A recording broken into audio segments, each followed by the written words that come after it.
Hello guys. Welcome back to my channel and to another amazing fanfic story. If you're enjoying the content, make sure to subscribe and hit the like button. Every like shows your support and gives me the motivation to bring you more fanfic videos and updates regularly. Now, without wasting any more time, let's dive straight into today's story. Which is, Naruto x Temari arranged marriage begins. Kakashi looked over his team as they finished up for the day. Giving a mental sigh at the difficult topic coming up, he put away his book. Good job today. I won't be able to join you for tomorrow's tasks, however I have it ready. You'll be cleaning out a house and preparing it to be taken over. The former occupant died during the attack. Sakura, you're in charge, here's the keys. Kakashi said as he tossed Sakura the keys in a scroll. Sakura, Sasuke, you need to follow me to a meeting. Naruto, Iruka is waiting at Ichiraku Ramen for you. Kakashi followed up. As Naruto started bouncing from foot to foot, clearly torn between ramen and a meeting he was missing. Kakashi sighed and added, for Naruto's benefit, Iruka wanted to talk to you about the meeting's topic alone. He insisted. As the grin split across his face, Naruto replied, Yosh. See you tomorrow, Sakura-chan. Sasuke. As Naruto run down the road, Kakashi could only sigh. This wasn't going to end well. Turning to Sakura and Sasuke, Kakashi said, we're off to the academy, there's a few announcements that have to made. As the three made it to the academy, they saw the other rookie 9 and what was left of Guy's team waiting for them. Kurenai raised her eyebrows at Kakashi and glanced at the clock. Shrugging his shoulders, Kakashi said, Yo. Asuma rolled his eyes and said simply, there's 2 announcements to make. First, as of now Rock Lee is on a medical discharge. Second, as part of the peace treaty with Sand, a marriage between 2 of the village's nins has been arranged. As the words sunk in, Shikamaru asked in a slightly bored tone, this affects us how?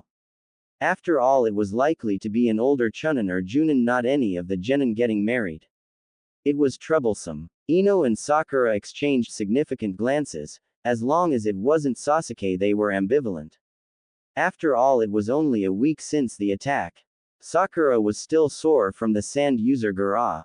She wasn't too sure how she was going to react to a sand nin joining the village. In response to Shikamaru's question, Kurenai replied, apparently it's the Sand Kunoichi from the Chunin exam. Noticing the tense reactions from most in the room, Choiji was still munching away and Sasuke merely shrugged his shoulders. Kakashi spoke up, she was following orders. The Kazekage was killed by Orochimaru and impersonated by him to manipulate Sand into attacking. Any one of you could be put in the same position. As the genin relaxed slightly, Kurenai continued on, for now you all being assigned to keep an eye out for Temari and help her adjust to Konoha. When the marriage occurs, she will be made a leaf nin. Treat her like a future comrade, not an enemy. That brings us back to the first point. Guy said as he struck as his serious lecturing pose. Until Lee recovers and once more burns brightly with the fire of youth, my team is temporarily suspended. Since Konoha has much need of Junin, you will be forming 4-man genin cells. We will still train you, but you don't need our supervision for D-rank missions and low-risk C-rank missions. The assignments are as follows. Tenten will be joining Team Asuma under the leadership of Shikamaru, and Neji will lead Team Kurenai. Burn with the fire of youth and do Konoha proud. Guy proclaimed as he struck his good guy pose. Guy deflated a little after a moment as he clearly missed having Lee cheer him on. Sakura, however, asked in a slightly confused voice, Kakashi-sensei, who's joining and leading our team? Also, who's she marrying? Looking up from his book, Kakashi answered calmly, Temari, she apparently got made a Chunin by Sand, in response to your first 2 questions. As to who she's marrying. Kakashi paused to build up the dramatic tension as he let a smile cross his face, that would be Naruto. Naruto bounded down the street trying to think what Iruka-sensei wanted to talk to him about alone. Maybe it had to do with the Kyuubi, or maybe Shukaku. Frowning at this, Naruto thought of something else. Maybe they were going to have a talk with everyone's parents about something, and Iruka knew that Naruto wouldn't want him to be alone as all his friends' parents glared at him. Stupid Kyuubi, Naruto grumbled to himself, mucking things up. That was when Naruto realized he had reached Ichiraku Ramen. Slipping in beside Iruka, Naruto said with a genuine grin on his face, "Iruka-sensei." "Hey Naruto," Iruka said with a partial smile on his face. "I'm buying you dinner tonight for doing so well at the Chunin exam." Beating Neji was no mean feat. He was his year's best rookie. Grinning at the praise, Naruto replied in an aw shucks voice, "It was a good fight, but his family sure messed up his head up." Turning to the old man, Naruto said, "One large miso ramen to start. Then a curry ramen." Turning to Iruka, who was eating his own ramen, Naruto asked, "Iruka-sensei, what's the meeting about that you wanted to see me separately for?" "Hey Naruto, we'll talk after dinner, alright, your first bowl's ready," Iruka said as he rubbed Naruto's hair. Nodding, Naruto turned to his noodles and started digging in. Iruka, on the other hand, turned his thoughts to earlier in the day as his appetite started to leave him. "Kakashi, what's this all about?" Iruka asked as he followed the Junin to the council room. "Are they planning on making Naruto stay in his apartment even after the building's been condemned?" Iruka said as he considered how he and Naruto would fit inside his own tiny bachelor pad. "No. It's bigger than that. You'll find out when you go inside," Kakashi said as he led the Chunin onwards. The two had clashed occasionally over Naruto, but then again Iruka was a lot less persistent and quieter than Sakura's mother. 3 minutes later, Kakashi grinned as he heard Iruka's bellow of, "What? Are you all insane?" The news had gone down as well as Kakashi expected it to. He himself had been surprised at the choice of Naruto, but a few of the elders and counselors had raised a few valid points in favor of the arrangements. He wasn't likely to find a family in Konoha ready to accept his pursuit of their daughter. Also, Hiashi had raised the issue that Naruto as a Jinchuriki was a priority target in any conflict and was going to be living a rather risky life. If the boy wanted a family, he was better to start earlier than later. Frankly, Kakashi suspected Naruto was going to stick around for a long time to come. But then again, one never knew with a shinobi's life. The more spurious reasons Kakashi knew were directed out of hatred to Naruto, but the good in this case Kakashi thought outweighed the bad. Besides, she was a spunky blonde, the kid had landed a looker. Iruka, though, was nearly having a heart attack. He's 12. How can he get married? Homura sighed in frustration. Sarutobi had specified that Iruka was to act as a stand-in parent for Naruto. Engaged for now. The marriage will take place when he's 14, which is the age of consent. Consent? How the heck can Naruto consent to this? Iruka yelled as a vein throbbed on his forehead. As a ninja of Konoha, he will undertake the assignment. Koharu added. Glaring hard at everyone, Iruka added, "I expect, of course, that you'll be putting them together in Naruto's apartment, of course. Which, considering it's supposed to be torn down next week, means the two will be on the street." "No," Hiashi replied calmly. "Given the importance of the treaty and this marriage, the village will be buying the two of them a suitable property, something discreet, defendable and presentable. She is the daughter of the former Kazekage. A bachelor pad would be an insult." From Iruka's point of view, the conversation took a turn for the worse after that. A number of the old clans still arranged marriages at a young age for their children. For the rest of the ninja in Konoha, it wasn't the case, and marriage treaties were usual between children of clans. In fact, the only good reason Iruka heard was that Naruto was practically the only one who could face her brother. At least some council members recognized Naruto's strength. "Right, so do you hold a grudge against her?" Iruka asked carefully. "Not for that," Naruto replied with a grin on his face. "She didn't stick around, so I couldn't fight her to show my abilities off as a Chunin candidate."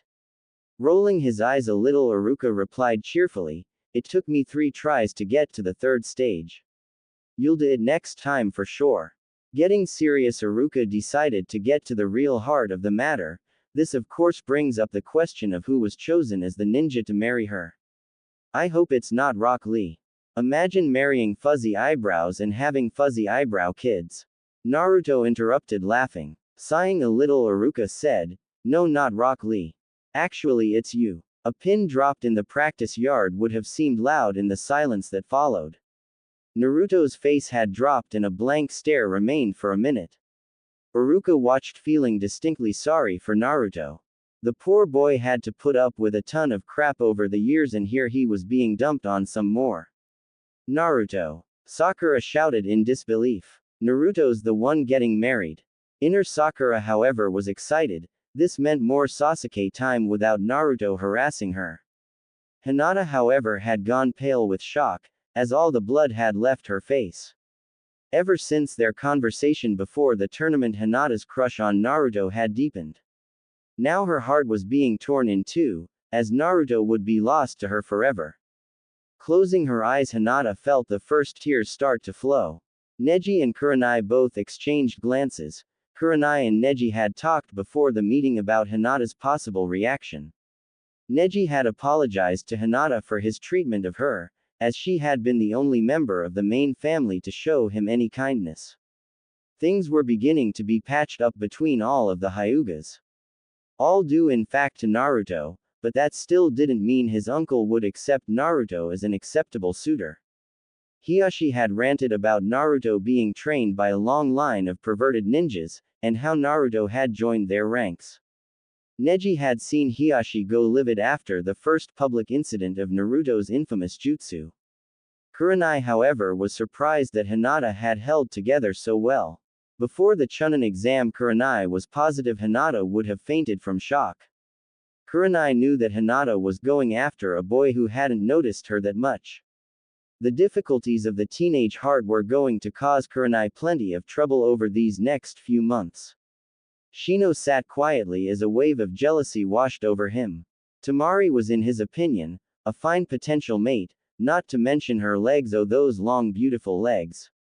Clenching his fist, Shino started to marshal his arguments to the clan elders to urge them to switch Naruto with himself. She deserved better than Naruto. Kiba, however, was on the floor howling with laughter. After a swift kick by Ino, he managed to choke out, poor girl.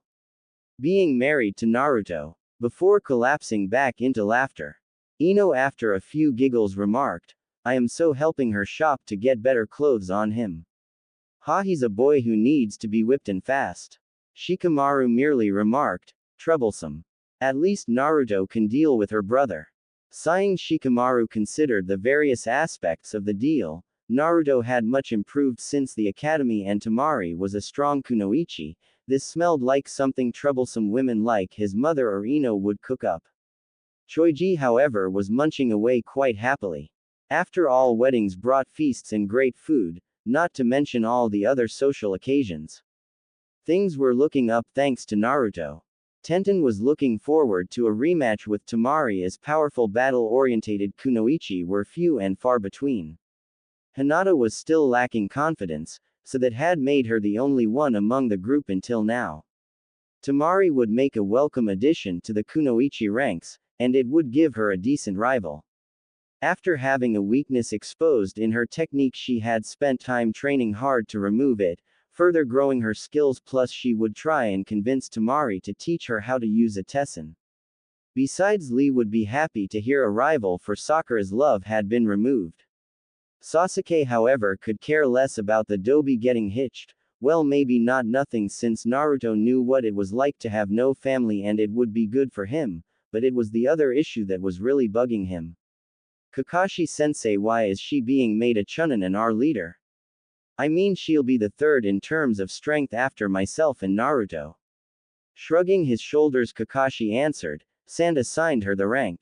As for why, seeing everyone quiet down to listen to his answer, Kakashi continued on, Temari and Shikamaru had the only match where the qualities looked for in potential Chunin could be found.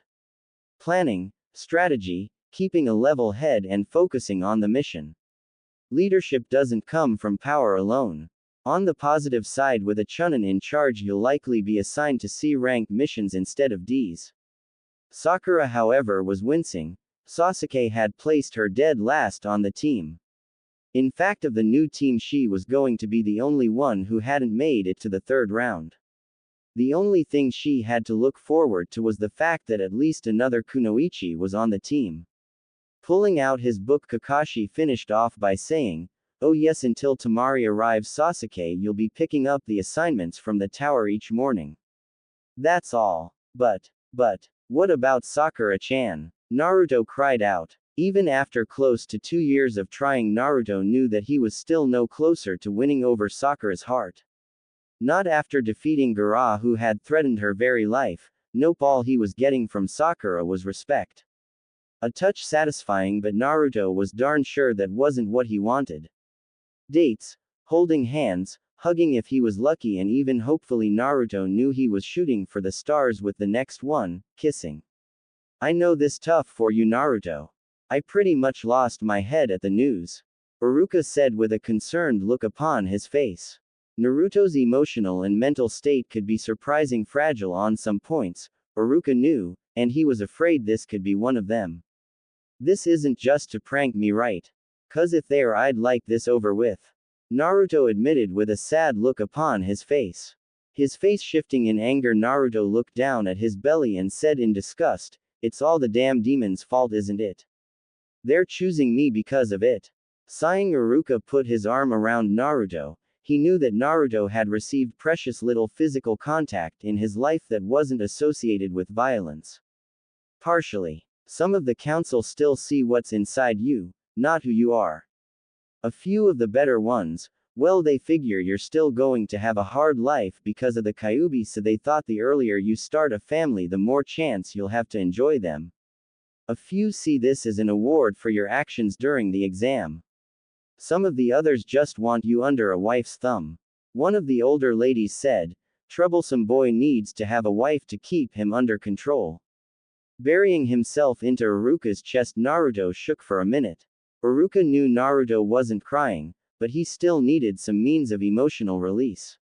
"Hey little brother, you alright?" Iruka asked after Naruto had stopped shaking. Pulling himself up, Naruto took a breath and asked, "She wasn't given a choice either, was she?" "I don't believe so. It's the decision a cage or council makes. The only other choice is to becoming a missing nin." Iruka replied honestly. "So she's been taken from her family and told to come here. It's a mission for the both of us," Naruto said slowly as his face became resolved. "I may not like it, but it's still a mission I'll fulfill."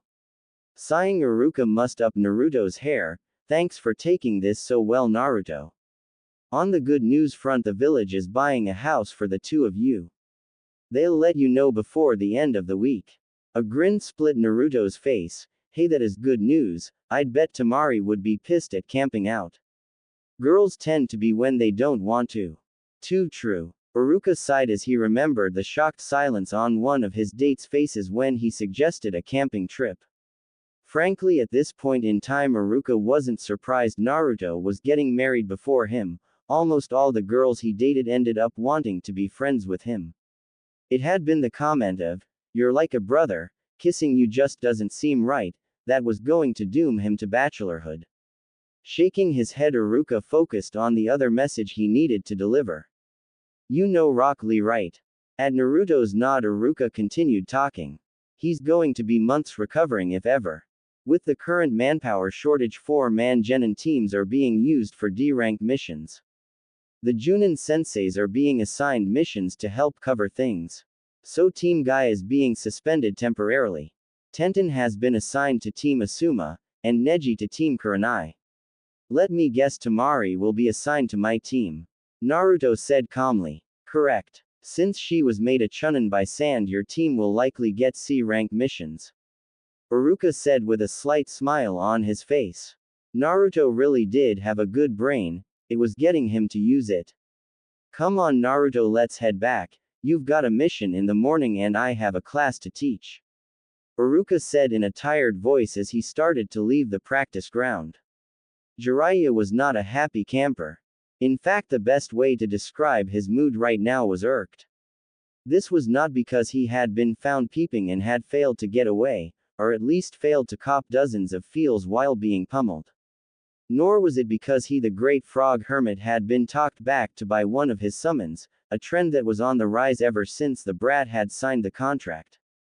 Heck, it even wasn't because Jiraiya was brooding over his fellow Sannin. Well, in the case of Suand, more lusting than brooding, she was still a fine-looking woman even under her genjutsu.